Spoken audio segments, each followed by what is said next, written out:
finally, when we decided that we have to, go with an attorney, the first thing that we wanted to do is,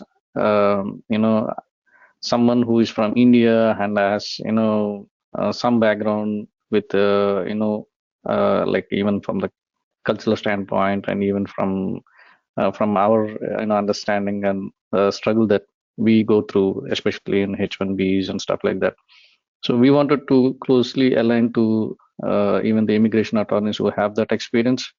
And luckily, when we found the attorney, we just stick with the attorney, and then we just moved on with the attorney. It was not so easy for us since we are from India. There is a lot of homework that we have to do in terms of medicals, in terms of funds, in terms of organizing all the documents. There is even a lot of certificates.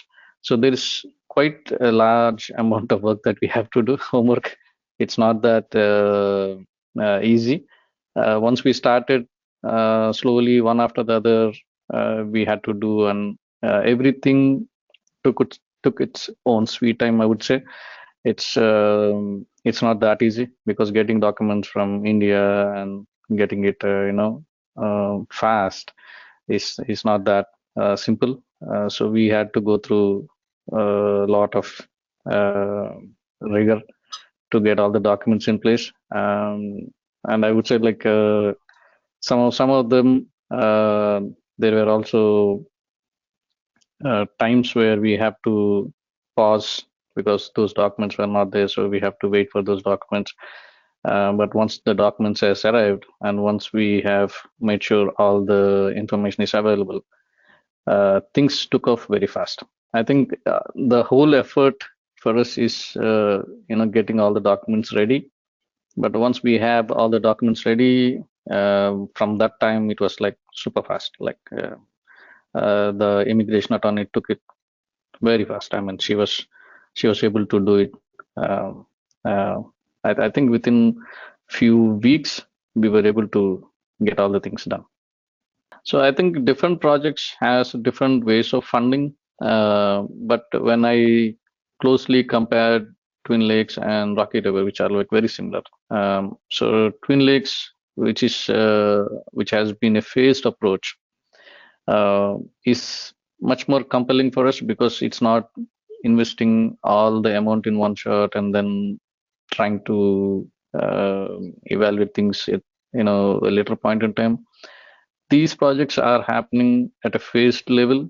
So each and every phase, you know what's the progress, and every phase, you know how many homes are being developed, and then how many homes are getting sold. So it's something that is gradual, and it's not a full blown investment into the projects and then waiting for something to happen. Since it's all financial information and a lot of documentation, it's not necessary that everybody understands the jargons. But somehow EB5AN team was able to help when we asked a lot of questions. EB5 team was able to respond to us with with the clarifications. So these are all important because not everybody knows the financial jargon of those documents because they are huge, and someone has to help them understand. So EB5 team was very helpful to make us understand what these areas of finances go in and where our investment goes in and how escrow works and all those details. EB5 is an investment, so you have to be prepared and your family has to be prepared. Everybody has to be aligned. It's like a common goal for everyone. And once you have that preparedness, I think the second thing is identifying based on your requirement, because every requirement is different.